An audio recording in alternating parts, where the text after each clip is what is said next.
Vamos a contar para este debate con la participación de Raúl Cardoso. Bueno, en general los tres, no voy a leer su currículum porque estaríamos media mañana, pero los tres tienen una larga trayectoria profesional, académica, y son conocedores de las cuestiones de América Latina y en particular de México. Raúl Cardoso, director general de Prisma Integral Gestión, pero con una larga trayectoria también vinculada al sector energético mexicano. Susana Gratius, profesora de Ciencia Política y Relaciones Internacionales de la Universidad Pontificia Autónoma de Madrid, y Carlos Malamud, investigador principal para América Latina del Real Instituto Elcano. Hace muy pocos días, el día 1 de este mes, comenzó el sexenio de Andrés Manuel López en México, y la palabra que mejor define de momento la política mexicana y que planeó en los largos 5 meses de transición desde la elección es la incertidumbre. ¿Cuál de los López Obrador gobernará México? ¿El pragmático que estuvo al frente de Ciudad de México o el idealista y más sesgado a la izquierda de las 3 campañas presidenciales en las que intervino? En todo caso, parece evidente que es un personaje imprevisible. Dice que quiere protagonizar la 4ª transformación nacional de México, después de las que representan Hidalgo con la independencia, Benito Juárez con la reforma y Madero con la revolución. ¿Podrá hacerlo? Hay, desde luego, grandes expectativas populares por su triunfo y por una reforma en profundidad del marco político, social y económico mexicano. ¿Las defraudará o podrá cumplir con sus múltiples y variadas promesas? ¿Cómo manejará cuestiones cruciales como la corrupción, la seguridad ciudadana o la lucha contra el narcotráfico? La elección ha sido histórica por diversas razones. La mayor participación de la historia de México, incluso en términos absolutos, por razones obvias también. Y es que de 2000 a 2018 la población de México ha aumentado en 30 millones, pero en todo caso el porcentaje de participación ha sido muy elevado en términos comparativos. La rotundidad de su victoria, 31 puntos de diferencia con respecto al siguiente, Anaya, habiendo ganado en todos los estados menos en uno, es la primera vez que la izquierda llega a la presidencia. Este quizás es el dato que hace que, para algunos analistas, estas son las elecciones más importantes de los últimos 100 años. Es una victoria amplia, con fuertes mayorías en ambas cámaras, lo que refuerza la potencialidad y la capacidad de su vocación reformista. ¿Cómo va a chocar o cómo se va a relacionar con los poderes establecidos? Y no solo con el establishment económico, tanto nacional como internacional, sino con los sindicatos, los empleados públicos, el mundo de la cultura, el Poder Judicial, con el que ya ha tenido algún encontronazo, etcétera. Su posibilidad de acción reforzada se ve reforzada por la difícil situación de los partidos tradicionales, el PRI, el PAN, el PRD. ¿Lograrán estos partidos rearmarse? ¿Qué pasará en el poder de los estados y el municipal? Morena ha ganado en 5 de las 9 gobernaciones en disputa, incluyendo México Distrito Federal. ¿Quién podrá hacer de contrapeso a la marea AMLO? Y luego, ¿qué destino van a tener las reformas iniciadas en el mandato anterior, energética, educativa, de comunicaciones, etcétera? ¿Habrá un giro en redondo? ¿Cuál será el destino de la economía mexicana bajo López Obrador? ¿Logrará crecer sin el apoyo de la inversión privada, nacional y extranjera? ¿O conseguirá generar confianza para atraer esas inversiones? La relación con Estados Unidos es crucial para un país como México. Si el NAFTA supuso una transformación fundamental para el país y para las relaciones con Estados Unidos y también para Canadá, el nuevo acuerdo, que tiene como acrónimo algo muy poco original, que es USMC, Estados Unidos, México, Canadá, tendremos ocasión de comentarlo. pero por lo menos ha permitido superar una situación en que parecía, oyendo a Trump, que se iban a romper todos estos años y todos estos esfuerzos de convergencia y de una relación comercial fructífera entre los tres países. Equipos suyos han estado participando en la negociación, en la fase final, y esto es bastante positivo. Y López Obrador, que en 2017 publicaba un libro titulado Oye Trump, parece que ahora ha conseguido dar un giro y ya ha iniciado una buena relación con Trump. Le mandó una carta, en el cruce de cartas de saludo por la felicitación, decía: los dos hemos combatido y ganado el establishment. Una relación que puede ser insólita si se desarrolla. ¿Se mantendrá? Tras su triunfo, López Obrador afirmó que la mejor política exterior es una política interior fuerte. Nos vamos a encontrar ante un giro aislacionista y con un México primero. ¿Qué papel va a jugar México en América Latina con un chavismo menguante? ¿Tendrá la tentación de encabezar la izquierda regional? ¿Y qué importancia puede tener México, si es que quiere jugar algún papel, por ejemplo, en la resolución de la crisis de Venezuela o la de Nicaragua? Bueno, pues para hablar de todos estos temas y aquellos que ustedes quieran abordar, vamos a iniciar con Susan. Entre México y Estados Unidos, 3.200 kilómetros de frontera, 35 millones de mexicanos en Estados Unidos, una relación económica intensa y una gran interdependencia en muchos aspectos, sobre todo en los procesos de producción. Parece que a Trump le gustan los vencedores, por lo que estamos viendo en las primeras reacciones. Y con este nuevo acuerdo comercial ya cerrado se abre un horizonte más tranquilo. Bueno, ¿cómo va a ser la relación entre lo que el periodista Alan Reading llamó dos vecinos distantes? ¿Cómo va a poder encauzarse, por ejemplo, la problemática migratoria? Y, en definitiva, ¿cuál va a ser el papel internacional? Aunque para México la relación con Estados Unidos no es política internacional, es casi en parte política doméstica, en las cuestiones de la región, Venezuela, la izquierda latinoamericana, etcétera. Susan, tiene la palabra. Bueno, muchas gracias. ¿Se escucha bien? ¿Sí? Perfectamente. No estoy acostumbrada a este tipo de micrófono, por eso hay que acostumbrarse. Bueno, muchas gracias por las preguntas. Ya tenemos, yo creo que para varios días, ¿no? Si contestamos todo esto, nos vamos a tener que quedar más de las 2. Así que empiezo a dar algunas pinceladas sobre la relación México-Estados Unidos. Sin duda, yo creo que va a haber continuidad dentro de este desencuentro que vemos sobre todo en temas de migración, donde hemos visto México muy activo ahora en el nuevo pacto global, también en la conferencia de Naciones Unidas de Marrakech, donde se ha anunciado un nuevo plan integral, ¿no? Donde para, digamos, intentar resolver el tema de los migrantes, sobre todo centroamericanos, la caravana, ¿no? La gran caravana de centroamericanos que quiere llegar a Estados Unidos, pero está parado en México. Hay que resolver este conflicto primero, creo que está primordial. Y también la cuestión del muro, ¿no? Que yo creo que se han bajado un poco los ánimos, ¿no? Ya existe en parte un muro, ¿no? Entre Estados Unidos y México, que no ha sido construido por Trump, sino por otras administraciones.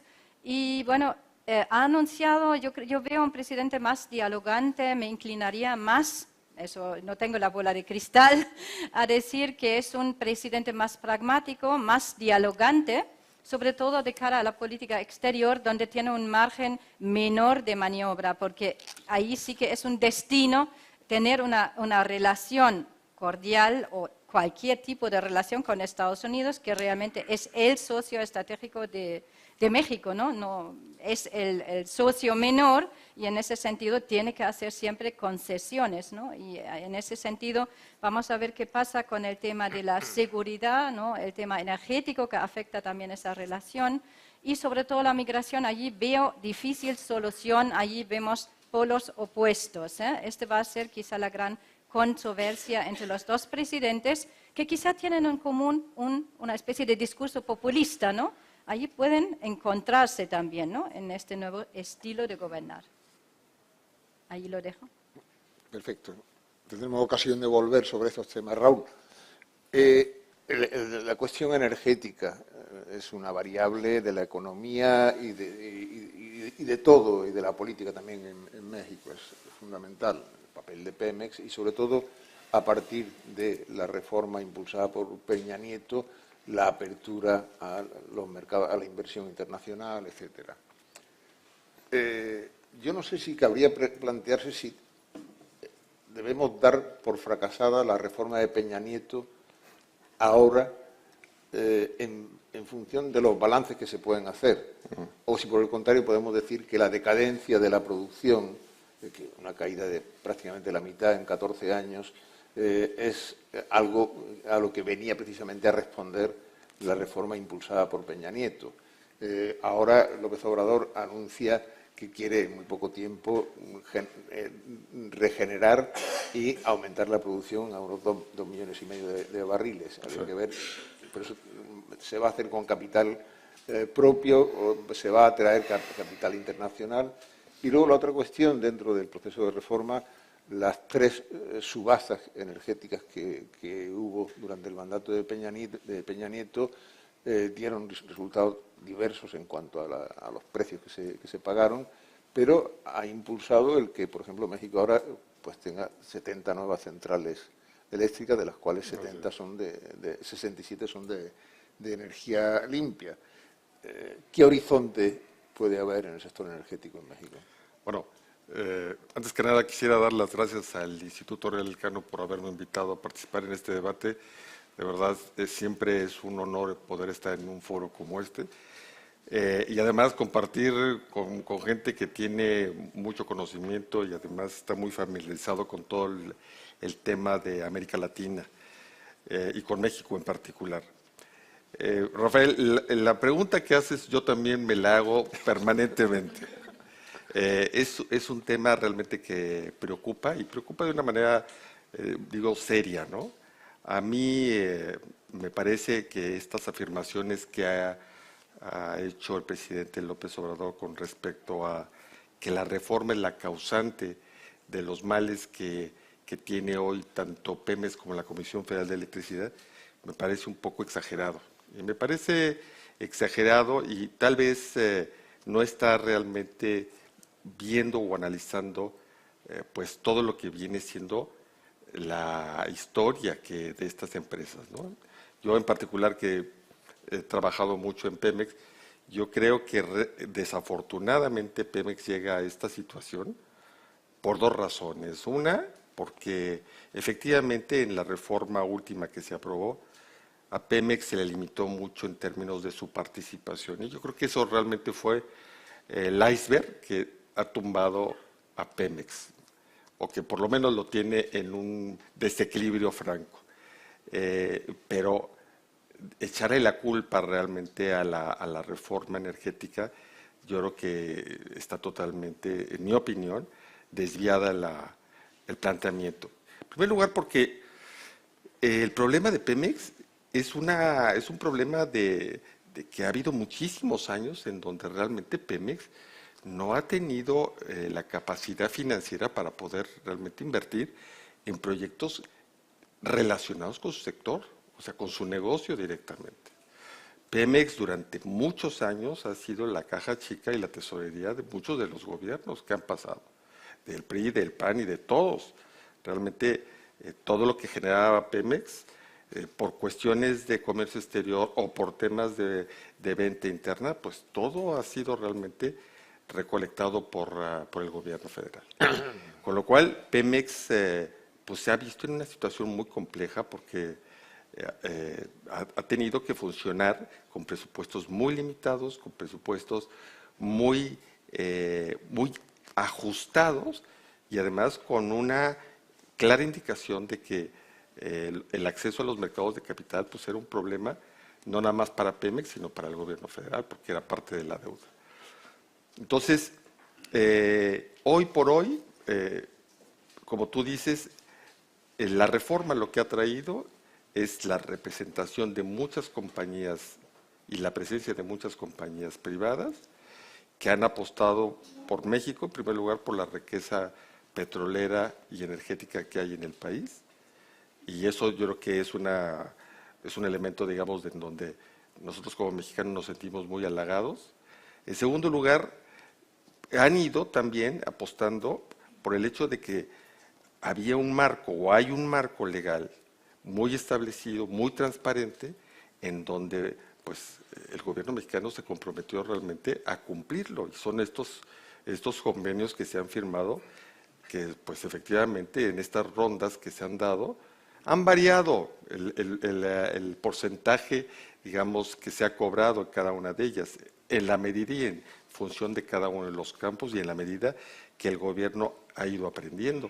Pero yo creo que, sin lugar a dudas, ha sido beneficiosa para el Estado. Y tercero, bueno, pues estas empresas ya invirtieron en muchos proyectos. El hecho de que hoy se cuestione la continuidad de estos proyectos, a mí me preocupa mucho porque, en primer lugar, vamos a ver, digamos, cómo pueden responder estas compañías, pero yo creo que además está el tema de que quién va a absorber precisamente estos costos de inversión que hasta ahora están comprometidos por las empresas.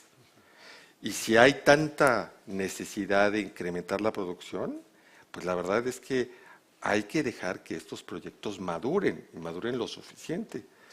Yo estoy de acuerdo con el planteamiento del presidente en el sentido de que dice, bueno, vamos a dar un seguimiento mucho más cercano a lo que es la evolución de los propios contratos. En eso estoy completamente de acuerdo, pero me parece que lo que no es correcto en este momento es tratarlo de presionar a través de mensajes permanentes, en donde creo que la relación se empieza un poco a sentir, a resentir.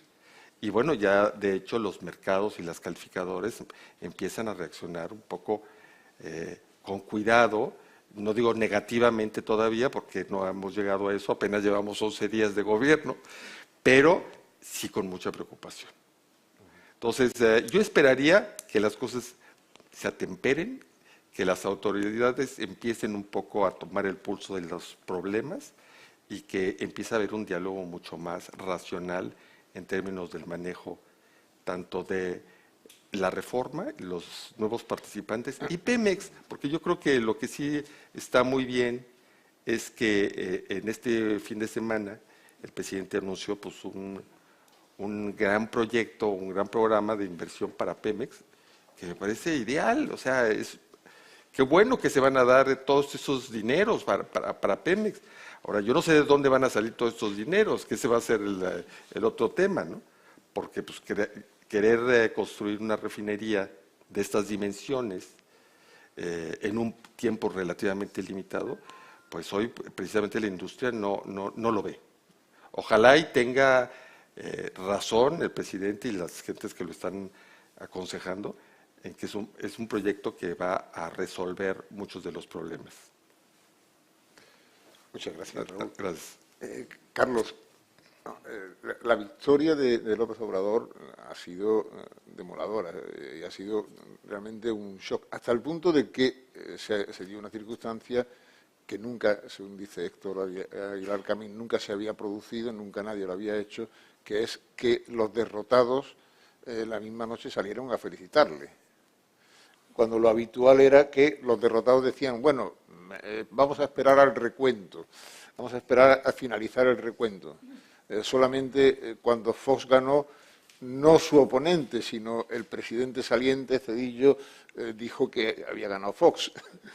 Pero es histórico. Y eso ante una situación en que López Obrador ha ganado con un programa, con una plataforma en que tenía soluciones para todo prácticamente. Soluciones además alternativas o disruptivas, en algunos casos, para todos los problemas del país. ¿En qué grado va a poder cumplir esas promesas? ¿En cuáles crees que va a centrar su actuación? Porque hay un hecho en política muy evidente, y que la expresión inglesa es "he has to deliver", y tiene poco tiempo para hacerlo.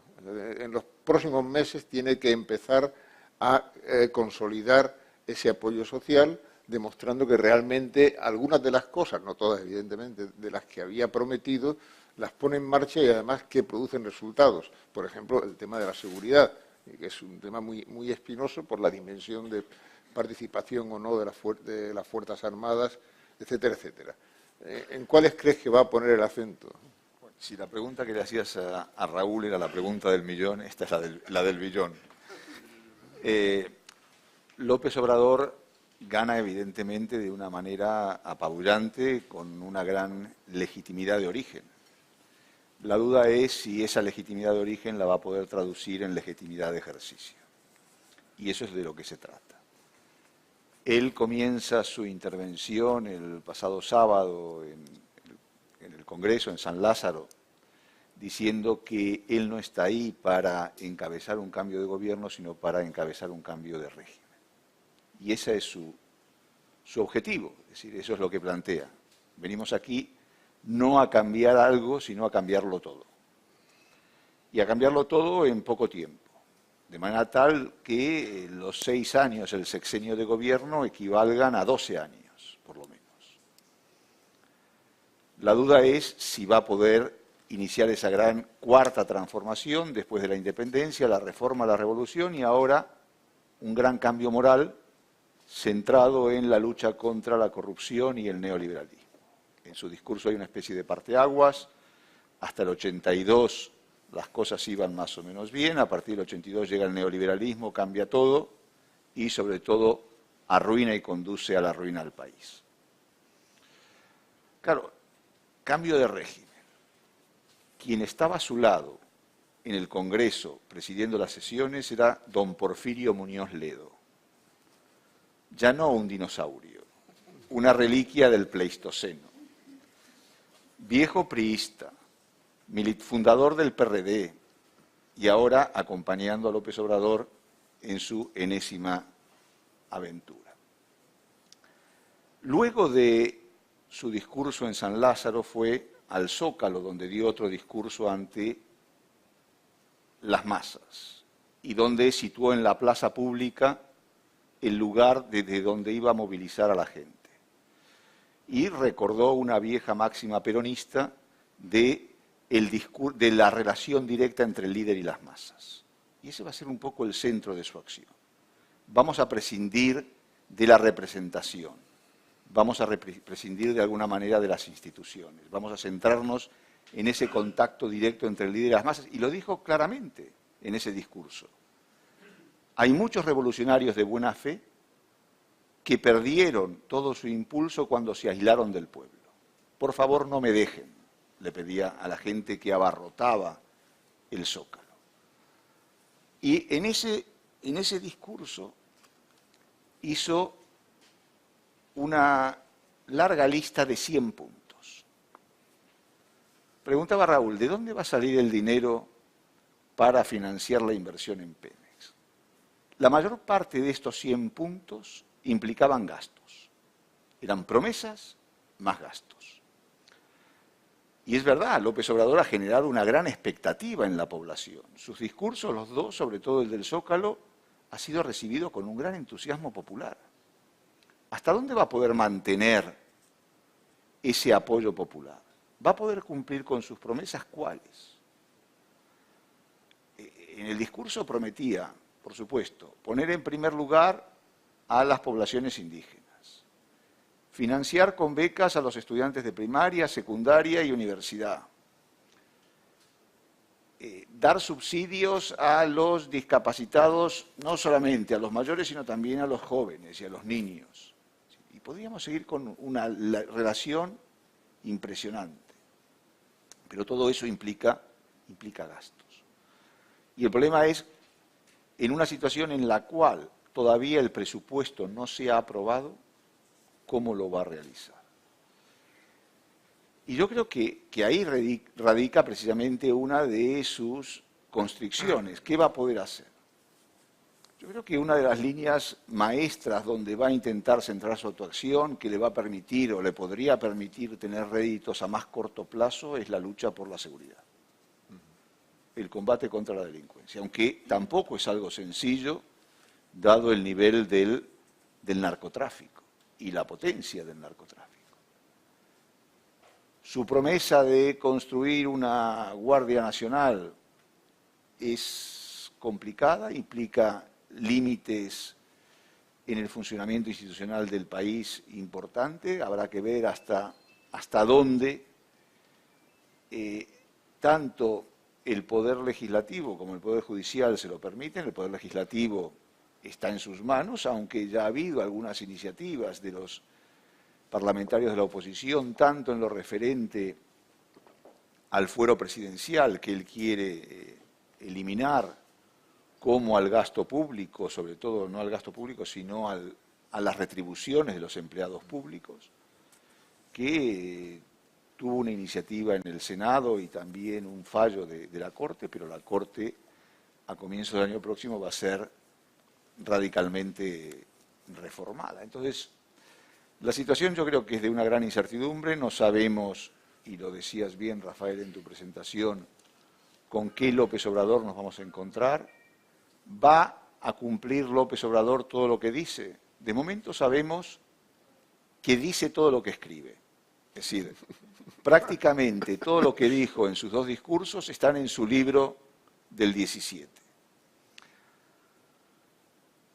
Y prácticamente tampoco añadió ninguna novedad a lo que ya había escrito, lo cual llama la atención. Es decir, parece que la realidad tiene poco que ver con su discurso, un discurso que primó los gestos por encima de otras cosas, primó lo simbólico.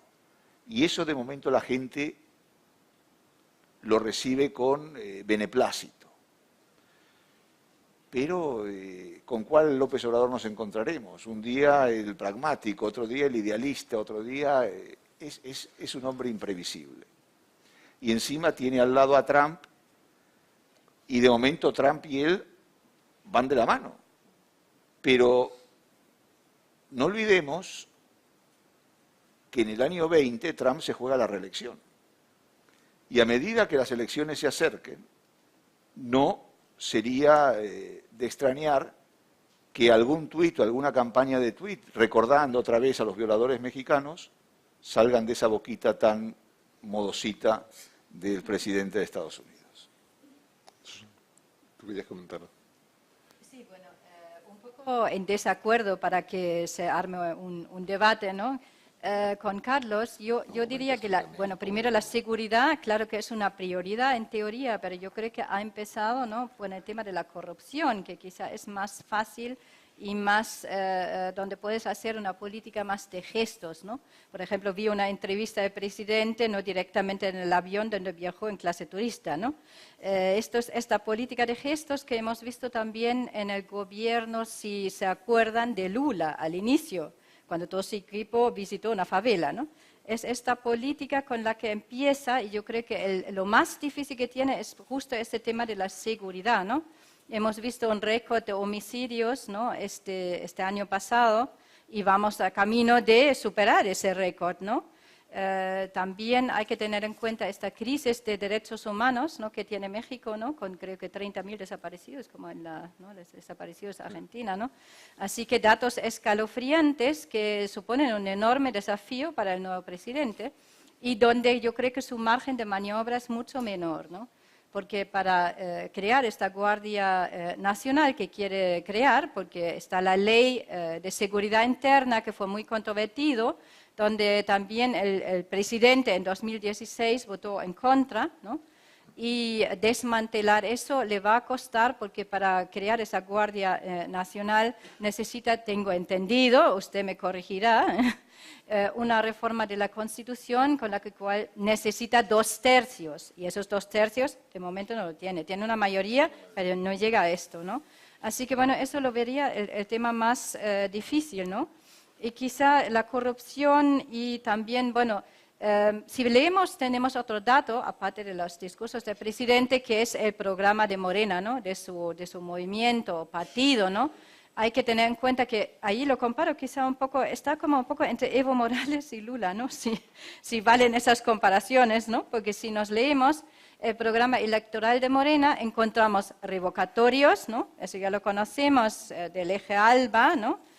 Bolivia también, sobre todo, Ecuador en el pasado, referendos populares, ¿no? Esto quizá va a ser una nueva forma de hacer política, como dijo Carlos, al estilo populista, pero por otro lado hay como muchas restricciones y una de ellas es la relación estratégica con Estados Unidos, ¿no? El tema migratorio, el tema de seguridad, depende también en gran medida de la cooperación con Estados Unidos para también tener los fondos necesarios. Y esto, conseguirlo de un presidente Trump va a ser muy complicado, ¿no? Requiere concesiones. Y como dijo Carlos, como dijo Rafael también, es muy difícil, ¿no? La política de las grandes promesas, hemos visto que los presidentes evidentemente no los pueden cumplir, ¿no? Con eso ganó las elecciones. Ahora se trata de hacer política, que es otra historia, mucho más difícil, ¿no? Creando también alianzas, ¿no? Y allí, por ejemplo, un tema también en política exterior que han tenido todos los presidentes que encontramos en el programa electoral, que lo dijeron todos, desde Fox a tal, es reinsertar México en América Latina, ¿no? Esto es el típico discurso, ¿no? Donde no hay ninguna diferencia. La cuestión es en qué América Latina, ¿no? Tenemos como 3 grupos, ¿no? Uno sería el eje ALBA o lo que queda, que son los presidentes autoritarios, ¿no? Más Bolivia, que es un poco distinto. Luego tenemos el segundo grupo de Macri, ¿no? Iván Duque, de los conservadores, o si incluimos Brasil, los de derecha, conservadores de derecha. Y luego tenemos un pequeño grupito de presidentes o gobiernos más moderados. Y allí quizá, bueno, va a estar entre las 2 aguas, ¿no? El grupo moderado, Uruguay, Ecuador, ¿no? Donde hay una política como en medio, ¿no? De esos 2 extremos. Y hay que decir también, uno de los desafíos va a ser, como siempre, la relación Brasil-México, ¿no? Si pensamos en la CELAC, la Comunidad de Estados Latinoamericanos y del Caribe, que está desintegrado, que está fragmentado, se fragmenta más con estos 2 polos ideológicos, ¿no? Brasil-Bolsonaro y tenemos la nueva izquierda, que no sé cómo será, en México, ¿no? Eso va a ser muy interesante, qué ocurrirá en los próximos 6 años. Raúl. Sí, bueno, tal vez un poco complementando y también haciendo un poco de comentarios que a lo mejor no van a ser del todo de acuerdo con lo que ahorita Susan planteaba, pero yo sí quisiera insistir en que hoy por hoy, por lo menos en estos 11 días, digo, todavía es muy pronto para poder realmente hacer un juicio, pero hoy por hoy lo que se ha mostrado el presidente es un estilo diferente de gobernar. Y ha estado pues haciendo cosas que, bueno, pues yo creo que a la comunidad, a la ciudadanía le gusta y le agrada eso de tener un presidente muy activo que a las 7 de la mañana todos los días da una conferencia de prensa y da anuncios y esto y todo. Bueno, pues la gente, la verdad, lo agradece. Yo no sé cuánto tiempo más pueda tener batería esto, porque realmente esto está muy bien, unos meses, un tiempo, pero la verdad la gente se empieza a aburrir. Y lo vimos, por ejemplo, en el caso de Venezuela, ¿no? Ya tanto con Chávez como con Maduro. Y luego, estas acciones de decir, bueno, yo me voy en línea comercial y viajo para que todo el mundo me vea y me acerque y todo eso, pues yo la verdad no sé qué tanto realmente sea eficiente. Porque yo lo que a mí me gustaría de un presidente no es tanto o de mi presidente, no es tanto de que viaje en línea comercial. Yo quiero que sea eficiente, que llegue realmente a las reuniones en tiempo, en hora, y que no su presencia en un avión vaya a provocar un retraso de los aviones siguientes, porque eso desgraciadamente va a empezar a suceder. Hay que darle prioridad al avión donde sale el presidente. Pues eso a mí me parece que no es democrático completamente. El hecho de estar permanentemente calificando que el neoliberalismo o todo este modelo económico que se ha estado desarrollando en estos últimos 36 años es signo de corrupción, pues también me parece un poco extremo en términos de su planteamiento, porque es cierto que ha habido, y sobre todo en los últimos 2 gobiernos, casos de corrupción muy escandalosos y que la verdad, nosotros como mexicanos, la verdad, se siente uno muy incómodo con que lo estén asociando con este tipo de acciones.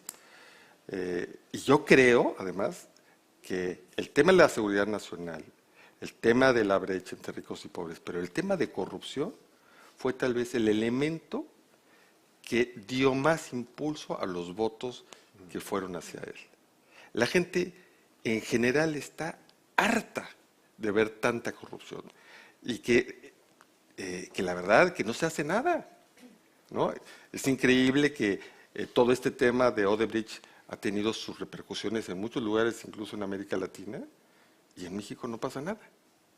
Incluso ya ha habido presidentes que están en la cárcel, directores de compañías que están en la cárcel, y en México no pasa nada, y no va a pasar aparentemente porque pues lo que ha manifestado el presidente López Obrador es que lo pasado, pasado, y de aquí adelante vamos a hacer nueva cuenta.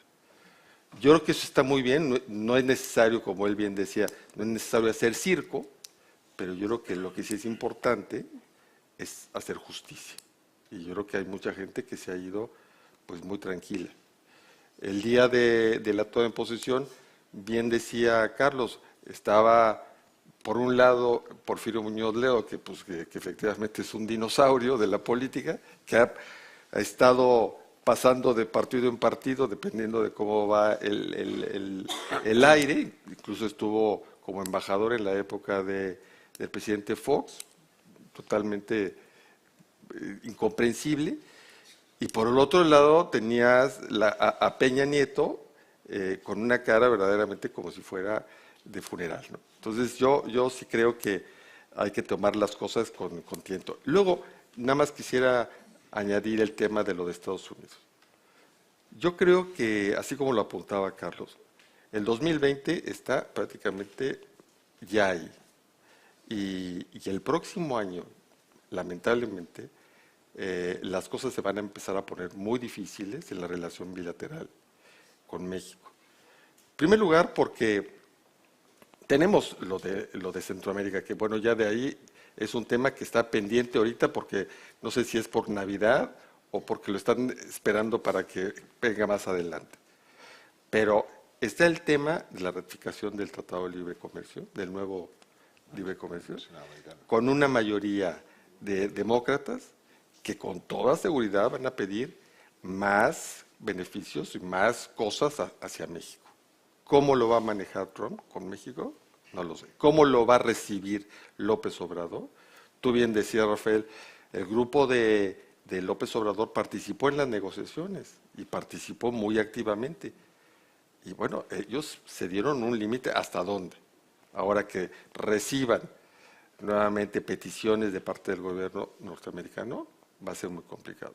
El tema de la barrera, pues es otro tema que también está ahí muy caliente. De hecho, no sé si vieron ayer, pero hubo una rueda de prensa en donde estaba el presidente Trump con los presidentes de las cámaras y estaba verdaderamente fuera de lugar, insistiendo que necesitaba que le aprobaran el presupuesto para la construcción del muro, ¿no?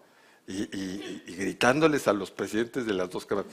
Con lo cual, yo auguro que la relación va a ser muy compleja. Eso aunado a una situación poco clara sobre cuál va a ser el desarrollo del programa del presidente López Obrador. Nada más hasta ahí luego. Carlos. Lo que está claro, como decía Raúl, es que el estilo de gobierno de López Obrador es totalmente distinto de lo que conocíamos. Si ya de por sí los presidentes mexicanos fungen como emperadores en potencia, este mucho más. Su estilo personalista es claro. Sus ruedas de prensa a las 7 de la mañana lo que intentan, como ya lo hizo cuando era regente de la Ciudad de México, marcar la agenda política de todos los días con sus declaraciones, adelantarse a otras cuestiones y sus grandes metas pasan primero por una recentralización del país. Él no confía en las instancias intermedias, él cree que el Poder Ejecutivo debe concentrar todo el poder de la nación, tanto respecto a los otros poderes federales como a los mismos estados, lo cual es una fuente de conflicto a futuro importante. Y, en segundo lugar, marcar claramente esa supremacía presidencial. Esos son dos objetivos importantes. Recientemente Jesús Silva Herzog publicó en El País un artículo describiendo lo que iba a ser la gestión de López Obrador o su intento reformista, titulándolo con el sugestivo título, valga la redundancia, de cirujano con machete. El problema aquí es si nos vamos a enfrentar, como decía un periodista mexicano, Javier Tello, si nos vamos a enfrentar a un proceso de medio y largo plazo donde el bisturí, la cirugía es necesaria, o si por el contrario nos vamos a enfrentar a un proceso mucho más convulso y acelerado, donde más que el bisturí lo que es necesario es el machete, como en una zafra. Entonces aquí la duda es, bueno, ¿cuál va a ser la herramienta en manos de un presidente que llega al poder con ganas de cambiarlo todo, pero que se va a encontrar con graves problemas para poder cumplir con sus objetivos? Y, como decía al principio, ¿hasta dónde lo va a acompañar la gente? Evidentemente que esa política de signos, como el hecho de viajar en turista, es muy popular. Pero claro, cuando uno empieza a contar los efectos contrarios que supone esto, algunos los marcaba Raúl, otros, por ejemplo, ya se han asignado para cada viaje presidencial en avión el hecho de que 3 funcionarios de seguridad tienen que controlar a los pasajeros, la lista de pasajeros, quiénes van, quiénes vienen, etcétera, etcétera. Supongo que también se va a reforzar el control de seguridad en los aviones donde viaja el presidente. Lo cual significa costes añadidos, es decir, que esa gran promesa de vamos a recortar los gastos en gastos superfluos como el avión presidencial, habrá que hacer las cuentas, pero no va a ser tan estrafalario como parecía, tan enorme como parecía. Entonces, ¿hasta dónde va a poder llegar López Obrador en sus promesas? Evidentemente habrá cosas que cumplirá, pero ¿estará a la altura de cumplir con esa gran transformación? ¿Veremos el sexenio del cambio? ¿Querías decir algo? Bueno, yo quisiera tal vez, dar el beneficio de la duda y sobre todo por el interés de México.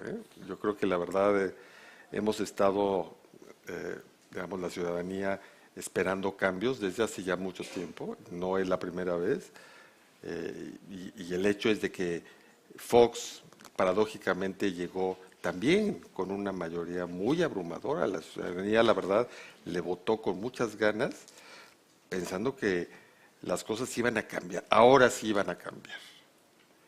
Y bueno, lamentablemente no hizo el delivery como tú dices, y fue realmente muy frustrante para muchos de nosotros que la verdad teníamos algún tipo de esperanza. Y no porque seas de derechas o de izquierdas, es que quieres ver verdaderamente el cambio, que creo que, como decía yo, paradójicamente, ese factor se está dando también en estas elecciones, se dieron estas elecciones y en este nuevo momento de ver resultados, ver realmente cambios.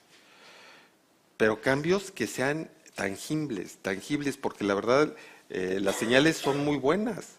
Y yo esperaría, y te vuelvo a repetir, esperaría que en la medida que el gobierno, tanto el presidente como su equipo, empiecen a tomar un poco más la temperatura de las cosas, empiecen a realmente hacer pues ajustes a todos estos programas que se tienen considerados realizar o hacer. Regreso un poco al tema de Pemex. En Pemex ahora con esta idea de que, bueno, vamos a darle mucho dinero, lo vamos a fortalecer y todo esto, como dije anteriormente, yo me alegro mucho porque verdaderamente Pemex necesita realmente ese dinero para poder desarrollar su actividad. Pero hoy nos enfrentamos a un problema también muy grave, que es que la gente que hay ahorita en Pemex, los cuadros que están directivos en Pemex, muchos de ellos o se han ido por cuestiones de edad, porque ya estaban en el momento de la jubilación, o porque muchos otros, que fueron los segundos niveles, no quisieron ajustarse al tema del ajuste del salario. ¿Por qué? Pues porque la verdad, eso de alguna manera desincentiva a los funcionarios a seguir. Con lo cual, hay en este momento, en Pemex, hay un gap de gente que pueda ir a desarrollar proyectos de la envergadura que se están planteando. Los nombramientos que se hicieron o se dieron a conocer ayer sobre el director de producción, exploración y el de transformación, pues parece, digamos, lee uno el currículum y dice, bueno, pues esta gente sí sabe, está muy bien, pero bueno, ¿con qué gente abajo cuentan? ¿Realmente conocen el tema? ¿Tienen la experiencia para hacerlo? Y yo creo que va a ser un proceso largo de aprendizaje que, bueno, que nos va a llevar tiempo y yo no sé si va a dar el tiempo suficiente como para poder realmente concretar muchos de estos proyectos que quiere hacer el presidente, por lo menos en el tema de energía, ¿no? Yo querría que tocáramos también la dimensión social, es decir, temas que tienen que ver con la pobreza, con la educación o con el tema de la situación de la mujer, que la violencia contra la mujer en México y incluso la marginación de la mujer en la sociedad mexicana es un tema importante y con algún traspiés incluso de López Obrador en la campaña al respecto. ¿Podríais comentar algo sobre esto? Bueno, yo quizá puedo tocar un poco este tema y también comentar sobre el tema energético, que no trabajo sobre el tema energético, pero bueno, la renacionalización de los recursos y reabrir todo ese tema de la energía sí que está en el programa, ¿no? Así que bueno, eso va a ser también un tema conflictivo, supongo, potencialmente, ¿no? Y en cuanto a yo creo que donde más puede progresar, si vemos estos 5 desafíos que tiene el presidente, ¿no? Estados Unidos, ¿no? Es quizá el primero, migración el segundo, seguridad el tercero, corrupción, y luego un tema donde quizá es más fácil hacer cambios, depende, ¿no? Cómo va a recaudar fondos, cómo puede financiar estos grandes planes, pero económicamente México no está en la situación en la que estuvo Brasil o están otros países, tiene un crecimiento por encima del 2%, que no es espectacular, pero aquí tampoco lo tenemos mucho más alto, ¿no? Así que tiene un poco de margen también económico para hacer cambios sociales, para pensar en la pobreza sobre todo, ¿no? Si comparamos datos, México 43% de la población, ¿no? Está debajo de la línea de pobreza, que es escandaloso en un país tan cerca de Estados Unidos y que también esto es, digamos, muy estrechamente vinculado con el tema de la migración, ¿no? Porque si se logra, y eso fue una de las cosas buenas del acuerdo, ¿no? Que se llama TMEC, creo, quizá es menos impronunciable en castellano, ¿no? TMEC, donde se sumó Canadá después de México, eso es un cambio importante. Así que Estados Unidos piensa primero en México y segundo en Canadá. Esto creo que es un cambio en la política exterior. Perdona, ¿es un cambio o es una estrategia de negociación? Sí. Cerrar con México primero para poner toda la presión sobre Canadá. También, pero bueno, también significa que hay quizá más horizontalidad, ¿no? En la relación, ¿no? Si lo comparamos con cuando se negoció, ¿no? en los 90, ¿no? Cuando México fue socio menor, ¿no? Pero volviendo al tema de la pobreza y al tema de género, los feminicidios, ¿no? Si comparamos datos, muchísimo más mujeres son asesinadas en México, ¿no? Que es un gran tema también. Y si miramos un poco el gabinete, nos puede indicar quizá algo sobre qué va a hacer el presidente si no pensamos solo en la figura del presidente, sino también en los diferentes secretarios. Tenemos ahí 8 mujeres, que no es paritario, como se dijo antes, pero hay más mujeres, ¿no? En el gabinete. y una muy joven, creo que tiene 30 años, ¿no? Así que hay una renovación allí que vienen además de todos los partidos y hay, ¿no? Yo que soy profesora de la Universidad Autónoma, ¿no? Hay también varios intelectuales, ¿no? Del Colegio de México, profesores de universidad, de otras universidades, de la UNAM, y en ese sentido quizá yo me vuelvo un poco a lo pragmático. Yo creo que va a hacer cambios, eso sí, más intervención del Estado, ¿no? En recursos estratégicos, en educación, en salud. Yo creo que también es necesario hacer esa transformación social, ¿no? Y para eso la gente también le votó, ¿no? Allí hay una gran expectativa de cambio. Si no logra esto, todos los presidentes lo dicen, ¿no? Enrique Peña Nieto también, pero durante su sexenio aumentó ligeramente la pobreza, ¿no? Aumentó, no resolvió ninguno de estos 5 desafíos, ¿no?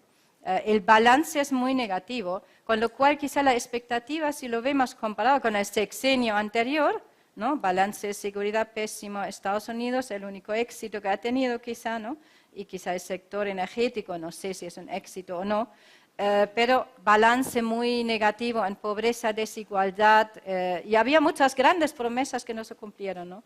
En ese sentido, las expectativas son más bajas, quizá, ¿no? Si lo comparamos con lo que fue el presidente, creo que tuvo el peor respaldo popular en casi ¿no? la historia de México, no sé si es así, pero y hay que pensar que el presidente, ¿no? AMLO, también puede hacer más cambios porque tiene las 2 cámaras una mayoría.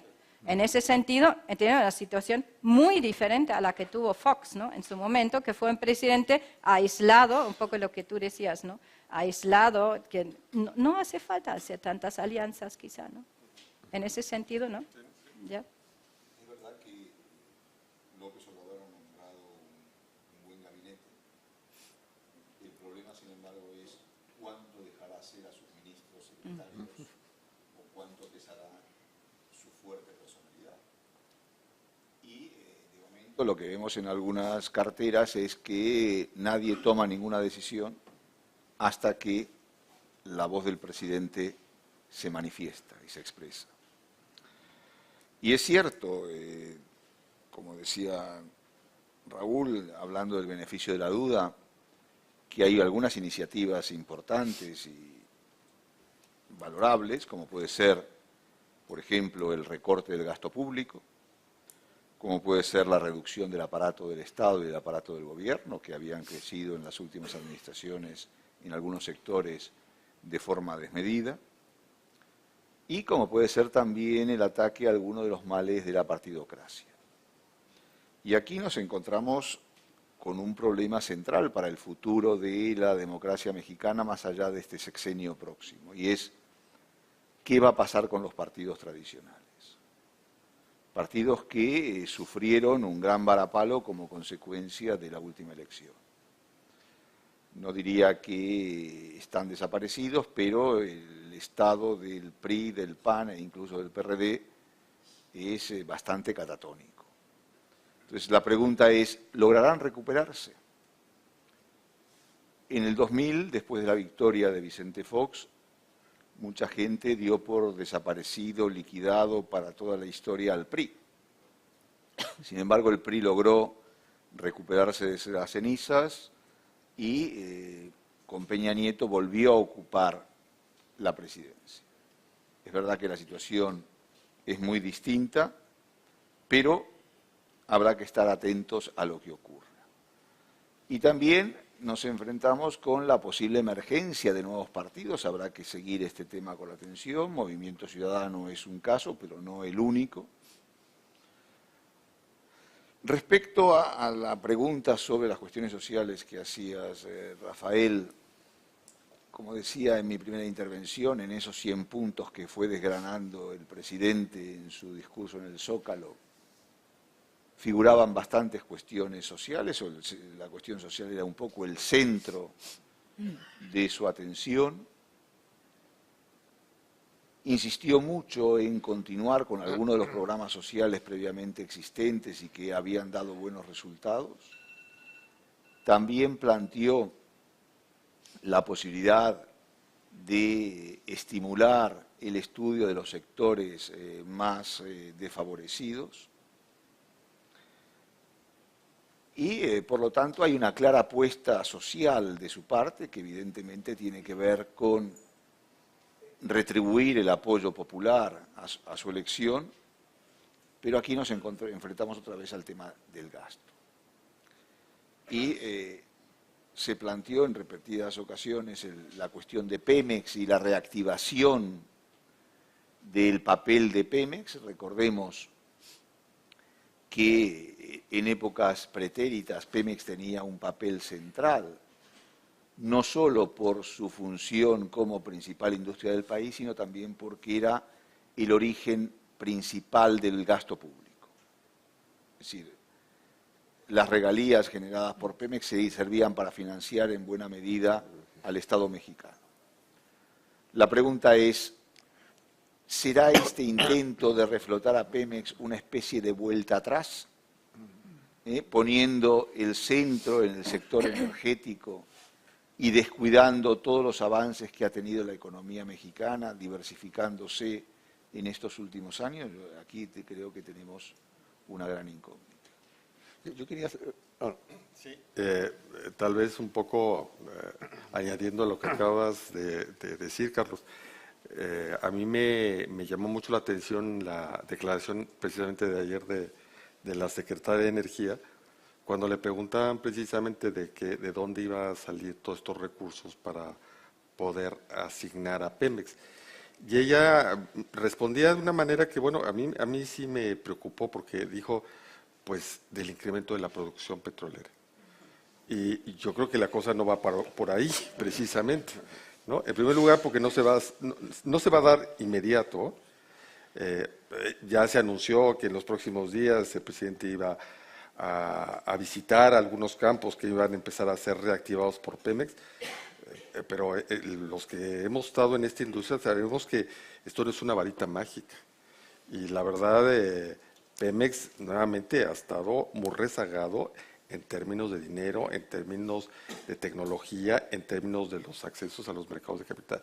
Poder realmente pensar que se van a solucionar los problemas inmediatos a través del crecimiento de las exportaciones me parece un poco fuerte, porque es exactamente eso, es pensar que, bueno, vamos a regresar al pasado, ¿no? Y bueno, y esto entonces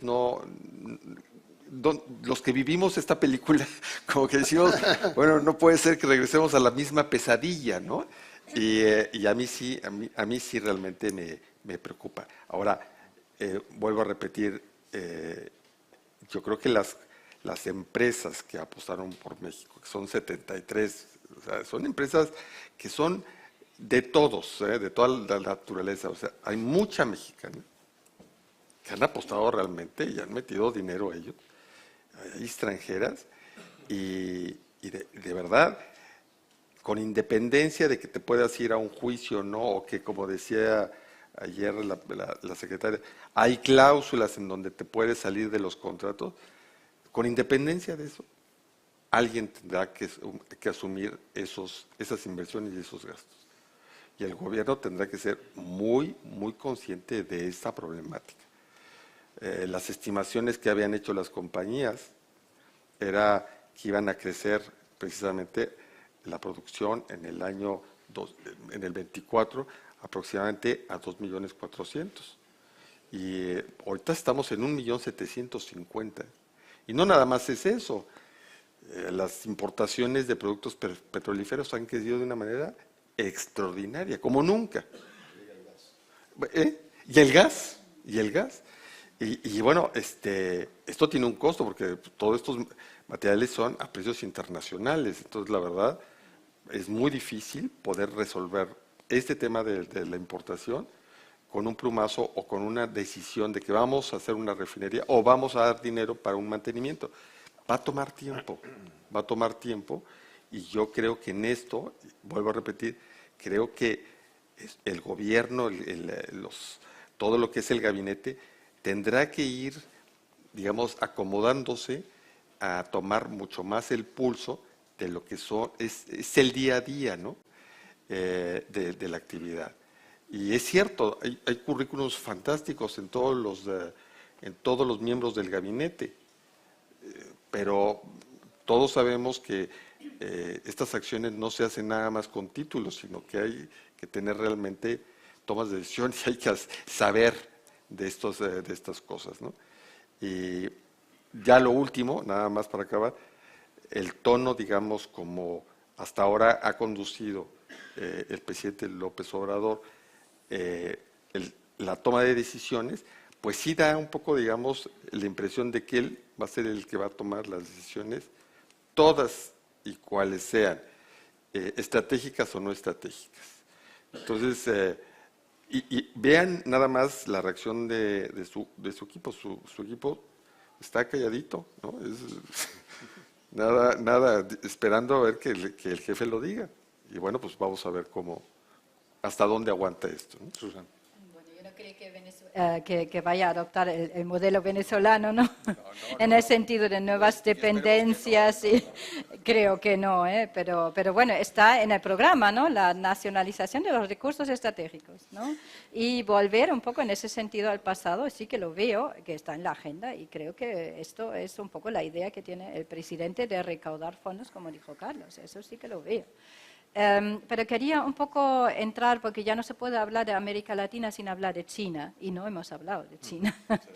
Creo que también está en el programa de Morena y también en la agenda del presidente una cooperación sur-sur, lo que significa eso, para diversificar relaciones con Estados Unidos, ¿no? Porque un 80% o más de las exportaciones mexicanas, productos, van al mercado de Estados Unidos, y diversificar y quizá entablar nuevas relaciones con China.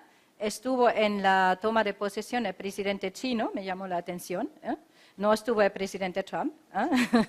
Así que bueno, en este sentido podríamos quizá también ver un giro quizá más hacia Asia, ¿no? Si pensamos que México también está en la Alianza del Pacífico, que son los países que más relaciones tienen o quieren tener, ¿no? con Asia, con China, con la India, y allí también hay quizá nuevas opciones de política exterior, ¿no? De lo que no hemos hablado. Allí sí que veo un cambio, ¿no? Un poco recordando, nuevamente siempre vengo con Brasil, que es un país que conozco mejor que México, tengo que confesar, pero bueno, si comparamos los dos países también, ¿no? Lula lo que más hizo es programas sociales, ¿no? Inclusión, ¿no? A través de programas poco revolucionarios, ¿no? De transferencias condicionadas que también tiene México, pero que no ha funcionado porque falta inversión, falta, ¿no? Un mayor compromiso. Y por otro lado, cambiar totalmente la política exterior, caso que en México no es posible, ¿no? Pero hay un cierto margen para salir de esta trampa de Estados Unidos, ¿no? Los muros, es una amenaza demasiado grande y México está obligado a diversificar. Y con la Unión Europea no ha funcionado, ¿no? Carlos y yo que trabajamos un poco más América Latina, Unión Europea, México sí que tiene un nuevo acuerdo actualizado, fue el primer país que firmó un acuerdo de libre comercio con la Unión Europea, y está actualizado, pero ¿cuántos son el comercio? ¿6%? Es ínfimo, es mínimo, ¿no? Pero también hay que pensar que México hasta ahora ha sido el país que más, junto con Chile, con también Colombia, más acuerdos de libre comercio ha firmado. ¿Y por qué no firmar algo con China, ¿no? Esto sería un poco un nuevo eje que podemos pensar. Bueno, entramos a la parte de la política internacional, de relaciones internacionales, antes de pasar de dar la palabra ya al público. Carlos. Hablaba Raúl del cumplimiento de los contratos, y hay un tema muy vinculado al cumplimiento de los contratos del cual no hemos hablado y que es muy importante para el desarrollo presente y futuro de México, que es el nuevo aeropuerto de la Ciudad de México. Es decir, tema bastante controvertido, donde se mezclan distintas cuestiones, como por ejemplo toda esta tendencia del presidente de apelar a consultas populares con distintos grados de participación, su empeño en seguir construyendo o empezar a construir un aeropuerto alternativo al que está en construcción, aunque sin dar respuestas claras de momento, qué es lo que va a pasar con este. Se va a suspender la construcción, cosa que de momento no ha ocurrido. ¿Y qué va a pasar entonces con las reclamaciones billonarias que van a ser las empresas afectadas. Les pagan con bonos, parece ser. Bueno, habrá que ver. Respecto a China, la Unión Europea y la diversificación de la actividad económica mexicana. Es verdad que México concentra más del 80% de su comercio exterior en Estados Unidos, y si descontamos ese 80%, el 6% que implica el comercio de la Unión Europea no es tan poco. Es decir, en términos relativos no es poco, teniendo en cuenta ese gran centro de atracción que es Estados Unidos para la economía mexicana. Podría ser mayor, evidentemente, pero no lo es. Y no lo es, entre otras cuestiones, porque las cadenas de valor están integradas como están integradas y la frontera de Estados Unidos funciona como funciona. Yo no sería tan optimista respecto a la evolución de la relación con China. Evidentemente que es una alternativa a los Estados Unidos, pero ahí, sobre todo en la administración Trump y en el enfrentamiento que hay entre China y Estados Unidos va a jugar muy fuerte. Lo estamos viendo con Brasil. Estados Unidos va a jugar muy fuerte y no va a permitir fácilmente que la presencia china se incremente en México. Evidentemente, China intentará hacer lo propio, pero también tenemos que recordar la vieja historia de rivalidad entre China y México por acceder al mercado de Estados Unidos con productos baratos, aunque evidentemente la economía china se está transformando, pero ese sigue siendo un punto de conflicto importante. Ahora, ¿qué va a pasar con la política exterior mexicana? Pues si nos atenemos a eso que planteaba Rafael en su introducción, de que la mejor política exterior es una política interior fuerte, pues, y si bien el nuevo secretario de Relaciones Exteriores, Marcelo Ebrard, es un excelente político y con una experiencia aquilatada y ya en muchas de sus manifestaciones de política exterior, como por ejemplo en relación con la Alianza del Pacífico, donde comprometió la participación mexicana en el futuro dentro de la alianza, pero yo me temo que el grado de activismo, por así decirlo, de la política exterior mexicana va a ser muy limitado en todos los frentes. Sí, si me permites, yo también coincido con esto. Yo creo que el gobierno del presidente, además, ya él también ya lo ha manifestado de alguna manera, ¿no? Yo creo que él lo que quiere es concentrarse fundamentalmente en los temas de México. Y yo creo que el tema de sus relaciones externas se los ha dejado efectivamente a Marcelo Ebrard, que pues, la verdad tiene muy buena experiencia, es un hombre con mucho mundo y que yo creo que además realmente creo que es muy capaz como para poder hacer ese papel de canciller, pero no lo veo muy activo. Y además porque sería, digamos, un poco contradictorio, ¿no? Por un lado, la relación con América Latina, ¿no? Efectivamente, ¿dónde te quieres acercar, ¿no? ¿A qué parte de América Latina te quieres acercar? Es complejo, yo creo que en este momento, para México decidir, me quiero ir con los ultra izquierdosos, yo creo que no. Ha caído muy mal en México la presencia de Maduro allí en la toma de posesión. Y yo creo que él ya ha sido consciente de que por ahí la verdad se está equivocando y que yo creo que va a manejar con más cuidado y con más distancia ese tipo de relaciones. Yo donde veo más concentración, digamos, o atención de su parte es en Centroamérica. Creo que le va a dar una prioridad y ya de hecho ya lo está manifestando, ha estado tratando de buscar una reunión en breve con Estados Unidos y Canadá para tratar de impulsar todo este programa de inversiones para poder de alguna manera contrarrestar esta migración que hemos visto en los últimos meses. ¿Eso incluye también Nicaragua? Eso probablemente también Nicaragua. Ahora, Nicaragua con ciertos matices, ¿no? Yo creo que tampoco creo que esté totalmente abierto a apoyar al gobierno de Ortega. Yo creo que más bien lo va a manejar con mucho cuidado. Y si no es él, yo creo que el canciller va a tratar de no involucrarse en ese problema.